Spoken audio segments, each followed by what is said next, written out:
नमस्कार मित्रों, स्वागत है एक बार फिर से आपका अपने ही चैनल जेवी डिवोशनल में। प्रकरण अंतिम मोड़ पर, अंतिम चरण। काल ने प्रवेश कर लिया है अयोध्या के राजमहल और जाकर के मिल बैठे हैं वो प्रभु श्री राम जी से और वचन ले लिया है उनसे कि यदि इस कक्ष में हमारे और आपके अतिरिक्त कोई और प्रवेश करता है तो हे रघुकुल भूषण रघुनंदन, आप मुझे वचन दें कि आप उसको मृत्यु दंड दें। बहुत सी चीजें चल रही हैं, माध्यम बन रहे हैं कि किस प्रकार से सभी की एक एक करके मृत्यु होगी। अब इधर देखना यह है कि उर्मिला जी भी बड़ी भावुक होकर जा रही है कि हाँ, मैं अपने पति के साथ ऐसा नहीं होने दूंगी, जो भी इसका माध्यम बनेगा मैं उसका अंत कर दूंगी। लेकिन वो किस प्रकार से वहां तक पहुंच पाएंगे? क्या उर्मिला जी प्रभु श्री राम जी से मिलने जा रही हैं या प्रार्थना करने जा रही हैं महादेव से? क्या होगा ये देखने के लिए हमें चलना पड़ेगा आगे के एपिसोड हो। शुरू करते हैं एपिसोड 302 पार्ट 2।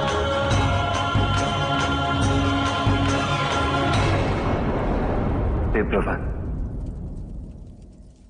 अब आप निसंकोच अपनी बात रख सकते हैं।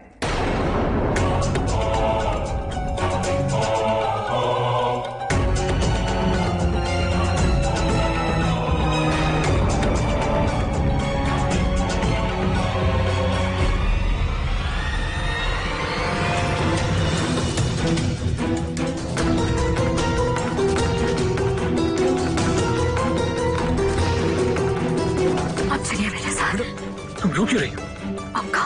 आपका जीवन संकट में है। मैं आपको यहाँ अकेले नहीं रहने दूंगी। मुझे मेरे सुहाग की रक्षा करनी। आप चलिए मेरे साथ। उर्मिला, इस क्षण में यहाँ से कहीं नहीं जा सकता, मुझे यहीं रहना होगा। किंतु क्यों स्वामी? राम भैया अंदर एक ऋषिवर के साथ बात कर रहे हैं। उनका आदेश है जब तक उनकी वार्ता समाप्त नहीं हो जाती कोई और कक्ष के अंदर प्रवेश नहीं कर सकता, इसलिए मुझे यहीं रहना होगा। किंतु स्वामी, यहाँ कौन आएगा? और राजभवन में तो वैसे भी सुरक्षा की समुचित व्यवस्था है। इतने द्वारपाल, इतने सैनिक हैं, यहाँ कोई नहीं आएगा। आप चलिए मेरे साथ। उर्मिला, तुम समझ नहीं रही हो। राम भैया ने ऋषिवर को वचन दिया है, यदि वार्ता के मध्य किसी और ने कक्ष के अंदर प्रवेश किया तो वो उन्हें मृत्यु दंड देंगे।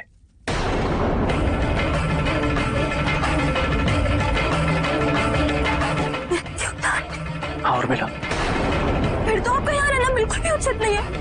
यदि आप यहाँ एक क्षण भी रुके तो आपके जीवन में अवश्य संकट आ जाएगा। आप मेरे साथ चलिए। नहीं उर्मिला, मैं यहाँ से कहीं नहीं जा सकता। ये राम भैया का आदेश है, मुझे यहीं रहना होगा। अब चाहे मेरे प्राण भी क्यों ना चले जाए, चाहे काल मेरे समूह की क्यों ना आ जाए,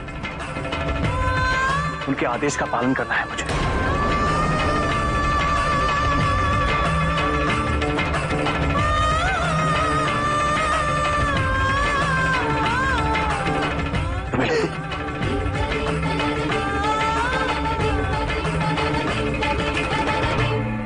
आज तक मैंने अपने जीवन में आपसे कुछ नहीं मांगा, सदैव आपकी आज्ञा का पालन किया मैंने।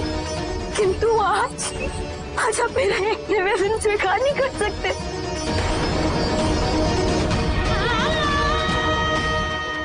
आप लोग इन्हें समझाइए, इनका यहाँ रहना ठीक नहीं है। मैं नहीं चाहती है यहाँ रहे, इसलिए मैंने अपने साथ ले जाना चाहते हैं इन्हें समझाइए ना। उर्मिला, इस राजभवन के भीतर भला लक्ष्मण के जीवन पर क्या संकट हो सकता है? मैं उर्मिला को कब से यही समझाने का प्रयास कर रहा हूँ, मुझे कुछ नहीं होगा।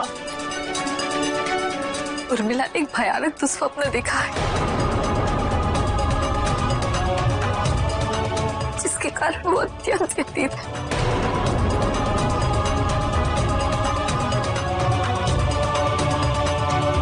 लक्ष्मण,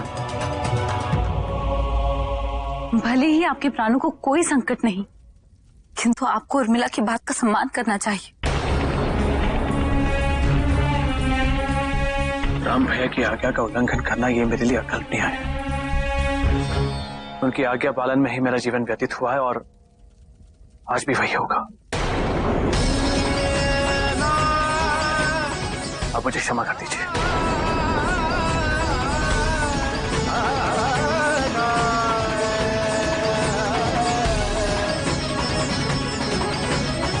आप चिंता ना करें उर्मिला, आपके मन का संदेह दूर करने के लिए मैं और शत्रुघ्न लक्ष्मण के पास ही रहेंगे। आपको वचन देते हैं कि हमारे यहां रहते हुए लक्ष्मण को कुछ नहीं होगा। तो स्वप्न के कारण आपका हृदय व्यथित है, आपको विश्राम की आवश्यकता है। जाइए।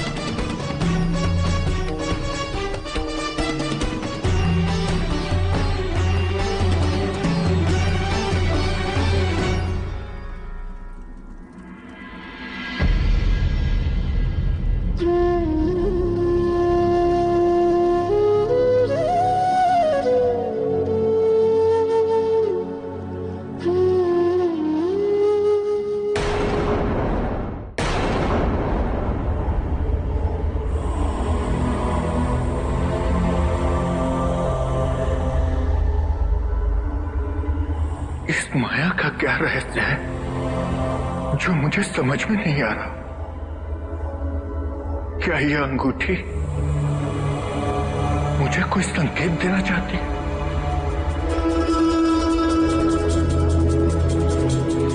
अंततः मेरा यहां होने का क्या अर्थ है? हनुमान, हमारा जीवन इन मुद्रिकाओं की भांति ही तो है। दूर से देखने में ये अत्यंत सुंदर है और अमूल्य लगते हैं, किंतु वास्तविकता में इसका कोई मूल्य नहीं है। हम सदैव जीवन के पीछे भागते रहते हैं, उसे पाना चाहते हैं, किंतु कभी भी जीवन हमारे हाथ नहीं आता। और एक दिन ऐसा समय आता है जब हम अपनी जीवन निधि इस संसार में छोड़कर सदैव के लिए इस संसार से प्रस्थान कर जाते हैं।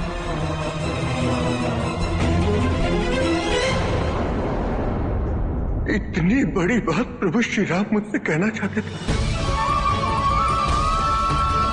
किंतु मैं उनकी बातों को समझ ही नहीं सका।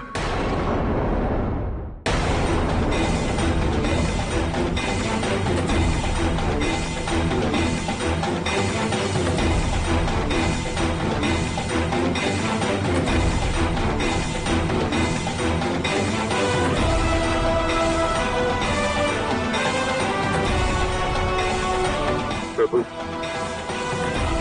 विप्र, धेनु, सुर और संत की रक्षा और हित के लिए आपने पृथ्वी लोक पर मनुष्य का अवतार धारण किया था।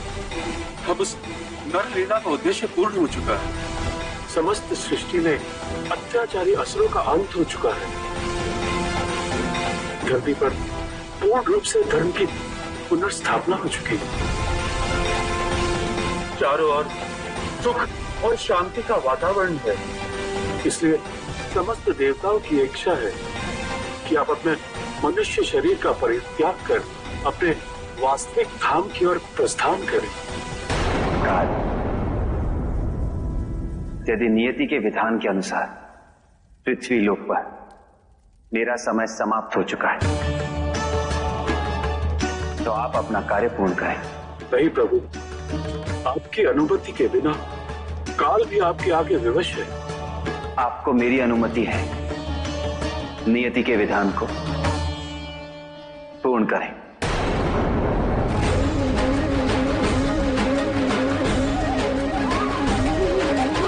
आप धन्य है प्रभु।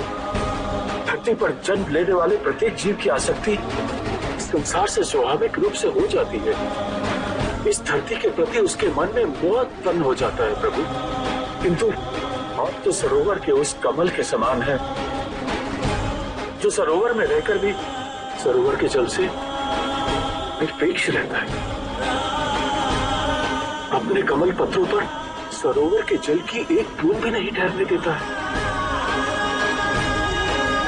एक और विनती है प्रभु, आपके इस गोलोक से प्रस्थान से पूर्व ही आपके भाइयों भरत, लक्ष्मण और शत्रुघ्न को भी इस संसार से प्रस्थान करना होगा।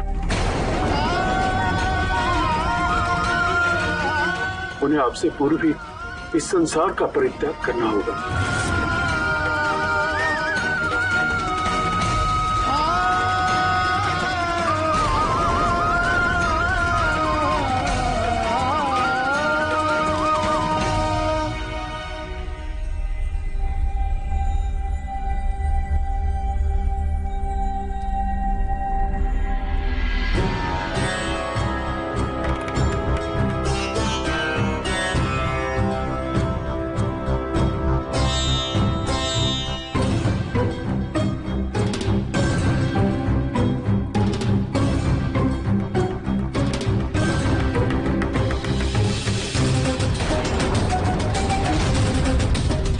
ऋषि दुर्वासा।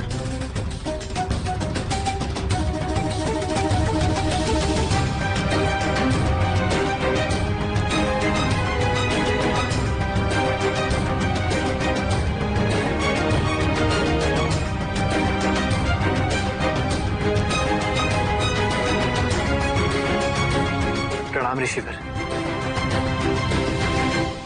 अयोध्या के राजभवन में आपका स्वागत है। श्री राम कहाँ हैं? मेरे स्वागत हेतु उन्हें यहाँ उपस्थित होना चाहिए था।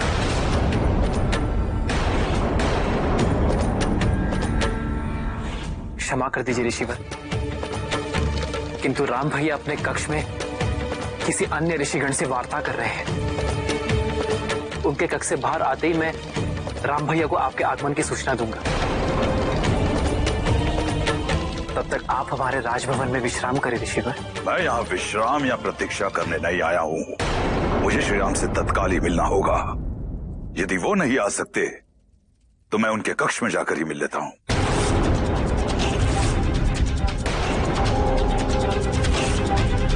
यदि ऋषि दुर्वासा भैया के कक्ष में प्रवेश कर गए तो भैया को वचन अनुसार ऋषि दुर्वासा का अंत करना होगा। नहीं नहीं, भैया के हाथों ऐसा पाप नहीं हो सकता।